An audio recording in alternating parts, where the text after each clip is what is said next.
I'm talking about online dating profile pictures. The big fish pictures, not helping you out any.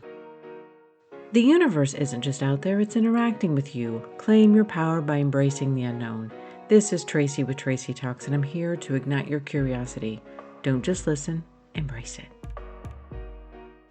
I listen to the professionals who talk about creating a dating profile that actually represents who you are and what you enjoy doing.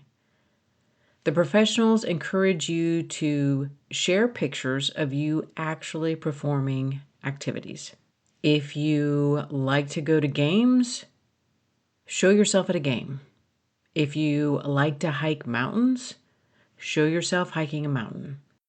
I will push back on the professionals a little bit in saying, if this is just a trip that you take every 5 years and you climbed Mount Everest and you would like to climb a mountain again, is that something that you need to include in your profile?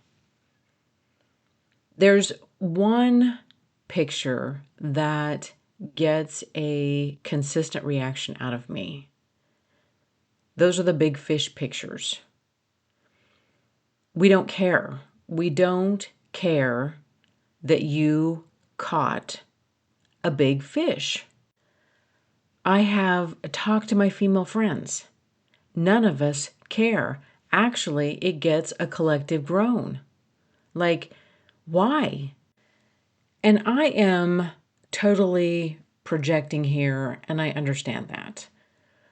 But I think sometimes that men have these things in life that they accomplish, and it feels like they have somehow managed to conquer.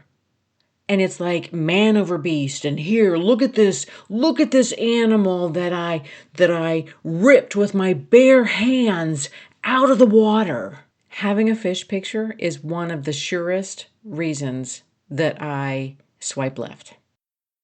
I am actually a country girl. And what does that mean? It means that as a child, I spent summers taking my little pole and a minnow bucket and going to the pond and sitting and fishing. I actually enjoy it. I have friends who have absolutely zero desire to fish. So here is someone that likes to fish, and I have perspectives of women who don't enjoy it.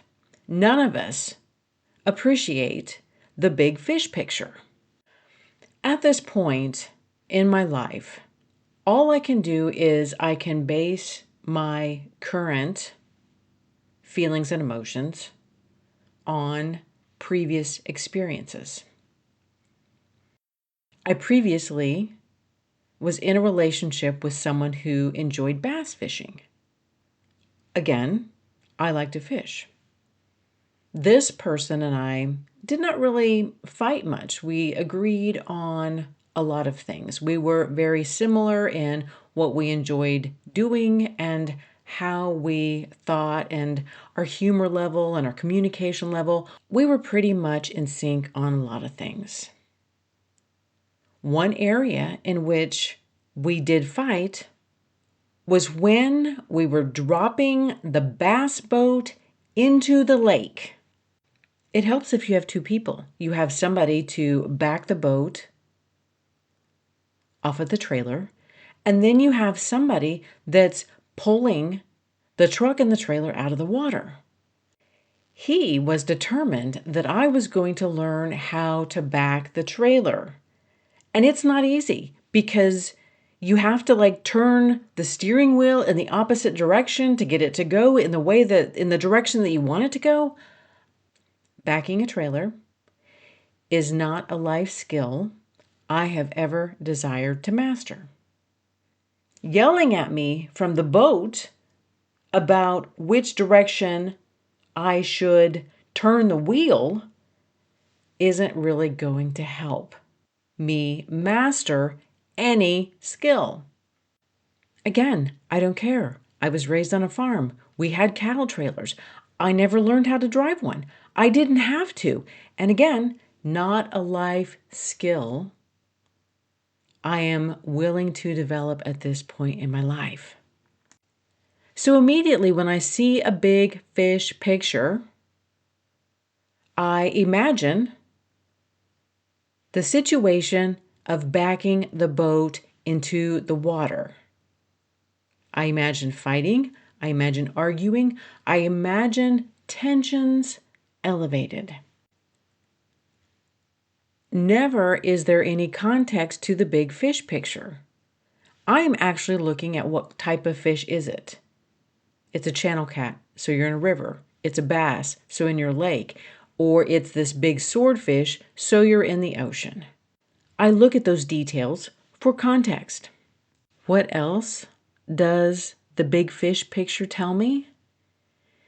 It tells me that you enjoy a sport that requires a lot of stuff, and the stuff has to be moved from point A to point B. Who is moving all of the stuff needed to go fishing?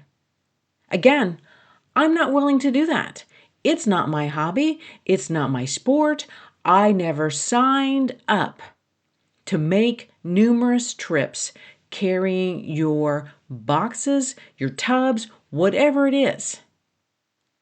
That's what I imagine when I see a big fish picture.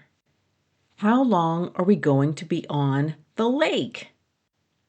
Because if we don't live near a big lake here, we have to travel somewhere. And then some men that I know want to actually be on the lake for 8 hours. No, I'm done with that. I have a maximum amount of time, even if the fish are biting, 3 to 4 tops. After that, I am done. I'm done casting. I'm done getting my hook snagged in the brush that nobody can see. Where am I going to go to the bathroom for 8 hours? Are you going to drive me back across the lake so I can use the facilities?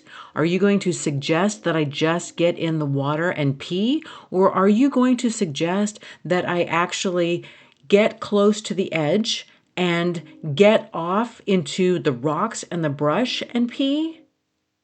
These details matter. Are you packing snacks for 8 hours? What are we going to do? Are we going to eat? Are you just going to realize that I am going to get extremely grumpy and moody because I have no food? Because if this was my hobby, I would plan everything accordingly. It's your hobby. Are you going to take care of all of the details?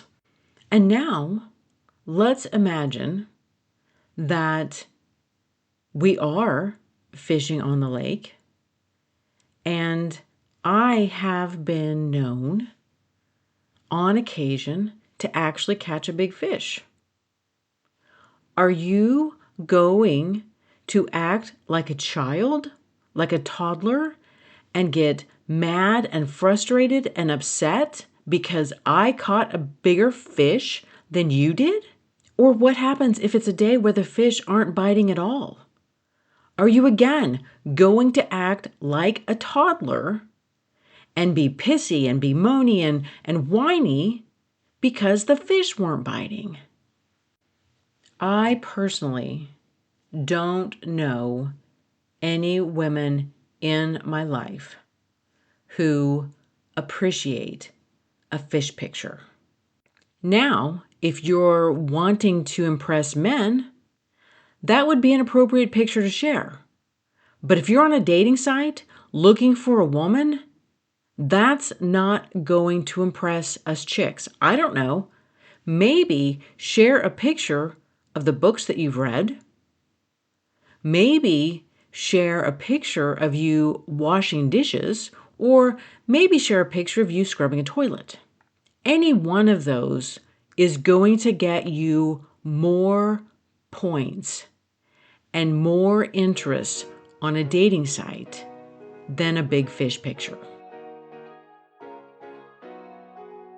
Thank you for listening to this episode of Tracy Talks. Remember to rate, review, and subscribe, and share with others who would enjoy listening to this podcast. Friends can find Tracy Talks available on iTunes, Spotify, Substack, and YouTube. Hit me up on Instagram and Facebook at More Tracy Talks. And until next time, we meet again.